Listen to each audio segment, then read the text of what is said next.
प्रिय मित्रों, जैसा हम जानते हैं कि कोरोना की दूसरी लहर इस समय चरम पर है। देश भर में जो कोविड के पॉजिटिव मरीज़ हैं उनकी संख्या बहुत बड़ी संख्या में बढ़ गई है। दिल्ली, हरियाणा, आसपास के प्रदेशों में यही स्थिति है। हालांकि हमारे सब कोरोना वॉरियर्स अपनी पूरी क्षमता के साथ सबकी सेवा कर रहे हैं और कोरोना से एक लड़ाई लड़ रहे हैं। फिर भी कहीं कहीं जो कठिनाई आ रही है उसको सब लोग मिल करके इसका हल निकाल रहे हैं। विशेष तौर पर उल्लेख करना चाहूँगा कि 2 दिन से ऑक्सीजन की सप्लाई की कुछ कठिनाइयाँ, अव्यवस्थाएं ये देखने को मिली।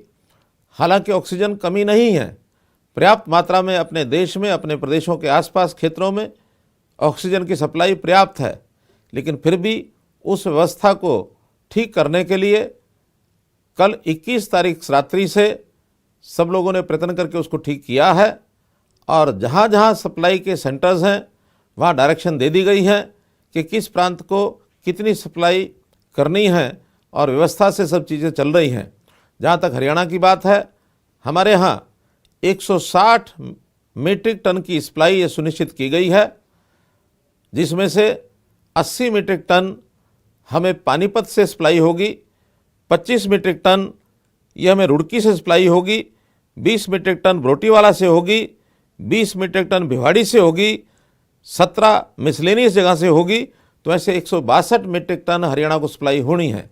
ऐसे ही दिल्ली की सप्लाई के भी कुल 12 स्टेशन हैं जहां 480 मीट्रिक टन जाने वाली है। हरियाणा में पानीपत की यदि बात करें तो 140 मीट्रिक टन दिल्ली को जाएगी, 80 मीट्रिक टन हरियाणा को मिलनी है और 20 मीट्रिक टन पंजाब को जाएगी। अगर मैं पिछले 24 घंटे की बात करता हूं तो इसमें से दिल्ली 226 मीट्रिक टन सप्लाई की जा चुकी है, पंजाब में भी 13 मीट्रिक टन गई है, हरियाणा में 87 मीट्रिक टन गई है। तो इसलिए जो 24 घंटे में जितनी सप्लाई ऑक्सीजन की होनी थी वो सब जगह पर्याप्त हुई है और आगे भी इस क्रम को बनाए रखेंगे। मेरा सभी क्षेत्रों के, सभी प्रांतों के सप्लाई केंद्रों को निवेदन है कि जो एलोकेशन है उस एलोकेशन को सब जगह पर बराबर सप्लाई करते रहें। जहाँ तक हरियाणा की बात है, हमने पानीपत में और हिसार में जो गैसियस फॉर्म है, गैस फॉर्म में जो ऑक्सीजन उपलब्ध है, वहाँ पर 2 बड़े अस्पताल बनाने की, टेम्परेरी अस्पताल बनाने की योजना शुरू की है ताकि 500 बेड के पानीपत में और हिसार में अस्पताल बनने से ये कठिनाई और भी दूर होगी। इसलिए आगे सब लोग अपना विश्वास बनाए रखें। ऑक्सीजन की कमी किसी भी अस्पताल में हम नहीं आने देंगे, ऐसा मैं आपको विश्वास दिलाता हूँ। इसी प्रकार से चाहे मास्क की सप्लाई हो, चाहे सैनिटाइज़र की सप्लाई हो, चाहे बेड्स की व्यवस्था हो, वेंटिलेटर्स की व्यवस्था हो, सब व्यवस्थाएं पूरी बनी रहेंगी। आवश्यकता पड़ने पर अस्थायी व्यवस्थाओं को और आगे बढ़ाया जाएगा। इस विश्वास के साथ मैं आपको भरोसा दिलाता हूं कि कोई चिंता न करें, केवल इतना ही ध्यान रखें कि जिस चीज़ की आवश्यकता है उसी को लेकर के आगे आएँ। कई बार बिना आवश्यकता के भी हम चीज़ों की डिमांड करते हैं तो उससे एक आर्टिफिशियल कमी बनी रहती है ताकि दूसरों को कठिनाई ना आए। इसलिए डॉक्टर की सलाह पर ही सारे काम करें। बहुत बहुत धन्यवाद। प्रिय मित्रों, जैसा हम जानते हैं कि कोरोना की दूसरी लहर इस समय चरम पर है। देश भर में जो कोविड के पॉजिटिव मरीज़ हैं उनकी संख्या बहुत बड़ी संख्या में बढ़ गई है। दिल्ली, हरियाणा, आसपास के प्रदेशों में यही स्थिति है। हालांकि हमारे सब कोरोना वॉरियर्स अपनी पूरी क्षमता के साथ सबकी सेवा कर रहे हैं और कोरोना से एक लड़ाई लड़ रहे हैं। फिर भी कहीं कहीं जो कठिनाई आ रही है उसको सब लोग मिल करके इसका हल निकाल रहे हैं। विशेष तौर पर उल्लेख करना चाहूँगा कि 2 दिन से ऑक्सीजन की सप्लाई की कुछ कठिनाइयाँ, अव्यवस्थाएं ये देखने को मिली। हालांकि ऑक्सीजन कमी नहीं है, पर्याप्त मात्रा में अपने देश में, अपने प्रदेशों के आसपास क्षेत्रों में ऑक्सीजन की सप्लाई पर्याप्त है, लेकिन फिर भी उस व्यवस्था को ठीक करने के लिए कल 21 तारीख रात्रि से सब लोगों ने प्रयत्न करके उसको ठीक किया है और जहाँ जहाँ सप्लाई के सेंटर्स हैं वहाँ डायरेक्शन दे दी गई है कि किस प्रांत को कितनी सप्लाई करनी है और व्यवस्था से सब चीज़ें चल रही हैं।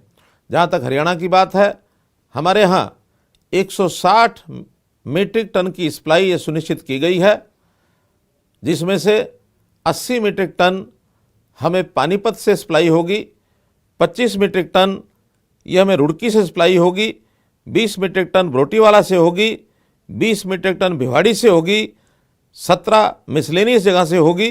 तो ऐसे 162 मीट्रिक टन हरियाणा को सप्लाई होनी है। ऐसे ही दिल्ली की सप्लाई के भी कुल 12 स्टेशन हैं जहां 480 मीट्रिक टन जाने वाली है। हरियाणा में पानीपत की यदि बात करें तो 140 मीट्रिक टन दिल्ली को जाएगी, 80 मीट्रिक टन हरियाणा को मिलनी है और 20 मीट्रिक टन पंजाब को जाएगी। अगर मैं पिछले 24 घंटे की बात करता हूं तो इसमें से दिल्ली 226 मीट्रिक टन सप्लाई की जा चुकी है, पंजाब में भी 13 मीट्रिक टन गई है, हरियाणा में 87 मीट्रिक टन गई है। तो इसलिए जो 24 घंटे में जितनी सप्लाई ऑक्सीजन की होनी थी वो सब जगह पर्याप्त हुई है और आगे भी इस क्रम को बनाए रखेंगे। मेरा सभी क्षेत्रों के सभी प्रांतों के सप्लाई केंद्रों को निवेदन है कि जो एलोकेशन है उस एलोकेशन को सब जगह पर बराबर सप्लाई करते रहें। जहाँ तक हरियाणा की बात है, हमने पानीपत में और हिसार में जो गैसियस फॉर्म है, गैस फॉर्म में जो ऑक्सीजन उपलब्ध है, वहाँ पर 2 बड़े अस्पताल बनाने की, टेम्परेरी अस्पताल बनाने की योजना शुरू की है ताकि 500 बेड के पानीपत में और हिसार में अस्पताल बनने से ये कठिनाई और भी दूर होगी। इसलिए आगे सब लोग अपना विश्वास बनाए रखें। ऑक्सीजन की कमी किसी भी अस्पताल में हम नहीं आने देंगे, ऐसा मैं आपको विश्वास दिलाता हूँ। इसी प्रकार से चाहे मास्क की सप्लाई हो, चाहे सैनिटाइज़र की सप्लाई हो, चाहे बेड्स की व्यवस्था हो, वेंटिलेटर्स की व्यवस्था हो, सब व्यवस्थाएं पूरी बनी रहेंगी। आवश्यकता पड़ने पर अस्थायी व्यवस्थाओं को और आगे बढ़ाया जाएगा। इस विश्वास के साथ मैं आपको भरोसा दिलाता हूं कि कोई चिंता न करें, केवल इतना ही ध्यान रखें कि जिस चीज़ की आवश्यकता है उसी को लेकर के आगे आएँ।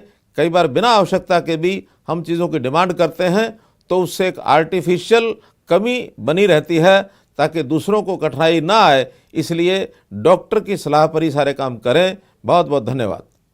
प्रिय मित्रों, जैसा हम जानते हैं कि कोरोना की दूसरी लहर इस समय चरम पर है। देश भर में जो कोविड के पॉजिटिव मरीज़ हैं उनकी संख्या बहुत बड़ी संख्या में बढ़ गई है।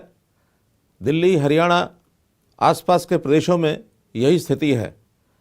हालांकि हमारे सब कोरोना वॉरियर्स अपनी पूरी क्षमता के साथ सबकी सेवा कर रहे हैं और कोरोना से एक लड़ाई लड़ रहे हैं। फिर भी कहीं कहीं जो कठिनाई आ रही है उसको सब लोग मिल कर के इसका हल निकाल रहे हैं।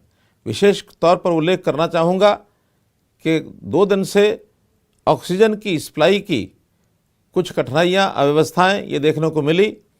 हालांकि ऑक्सीजन कमी नहीं है, पर्याप्त मात्रा में अपने देश में, अपने प्रदेशों के आसपास क्षेत्रों में ऑक्सीजन की सप्लाई पर्याप्त है, लेकिन फिर भी उस व्यवस्था को ठीक करने के लिए कल 21 तारीख रात्रि से सब लोगों ने प्रयत्न करके उसको ठीक किया है और जहाँ जहाँ सप्लाई के सेंटर्स हैं वहाँ डायरेक्शन दे दी गई है कि किस प्रांत को कितनी सप्लाई करनी है और व्यवस्था से सब चीज़ें चल रही हैं। जहाँ तक हरियाणा की बात है, हमारे यहाँ 160 मीट्रिक टन की सप्लाई ये सुनिश्चित की गई है, जिसमें से 80 मीट्रिक टन हमें पानीपत से सप्लाई होगी, 25 मीट्रिक टन ये हमें रुड़की से सप्लाई होगी, 20 मीट्रिक टन बरोटीवाला से होगी, 20 मीट्रिक टन भिवाड़ी से होगी, 17 मिसलेनियस जगह से होगी। तो ऐसे 162 मीट्रिक टन हरियाणा को सप्लाई होनी है। ऐसे ही दिल्ली की सप्लाई के भी कुल 12 स्टेशन हैं जहां 480 मीट्रिक टन जाने वाली है। हरियाणा में पानीपत की यदि बात करें तो 140 मीट्रिक टन दिल्ली को जाएगी, 80 मीट्रिक टन हरियाणा को मिलनी है और 20 मीट्रिक टन पंजाब को जाएगी। अगर मैं पिछले 24 घंटे की बात करता हूं तो इसमें से दिल्ली 226 मीट्रिक टन सप्लाई की जा चुकी है, पंजाब में भी 13 मीट्रिक टन गई है, हरियाणा में 87 मीट्रिक टन गई है। तो इसलिए जो 24 घंटे में जितनी सप्लाई ऑक्सीजन की होनी थी वो सब जगह पर्याप्त हुई है और आगे भी इस क्रम को बनाए रखेंगे। मेरा सभी क्षेत्रों के सभी प्रांतों के सप्लाई केंद्रों को निवेदन है कि जो एलोकेशन है उस एलोकेशन को सब जगह पर बराबर सप्लाई करते रहें। जहाँ तक हरियाणा की बात है, हमने पानीपत में और हिसार में जो गैसियस फॉर्म है, गैस फॉर्म में जो ऑक्सीजन उपलब्ध है, वहाँ पर 2 बड़े अस्पताल बनाने की, टेम्परेरी अस्पताल बनाने की योजना शुरू की है, ताकि 500 बेड के पानीपत में और हिसार में अस्पताल बनने से ये कठिनाई और भी दूर होगी। इसलिए आगे सब लोग अपना विश्वास बनाए रखें। ऑक्सीजन की कमी किसी भी अस्पताल में हम नहीं आने देंगे, ऐसा मैं आपको विश्वास दिलाता हूँ। इसी प्रकार से चाहे मास्क की सप्लाई हो, चाहे सैनिटाइज़र की सप्लाई हो, चाहे बेड्स की व्यवस्था हो, वेंटिलेटर्स की व्यवस्था हो, सब व्यवस्थाएं पूरी बनी रहेंगी। आवश्यकता पड़ने पर अस्थायी व्यवस्थाओं को और आगे बढ़ाया जाएगा। इस विश्वास के साथ मैं आपको भरोसा दिलाता हूं कि कोई चिंता न करें, केवल इतना ही ध्यान रखें कि जिस चीज़ की आवश्यकता है उसी को लेकर के आगे आएँ। कई बार बिना आवश्यकता के भी हम चीज़ों की डिमांड करते हैं, तो उससे एक आर्टिफिशियल कमी बनी रहती है, ताकि दूसरों को कठिनाई ना आए। इसलिए डॉक्टर की सलाह पर ही सारे काम करें। बहुत बहुत धन्यवाद।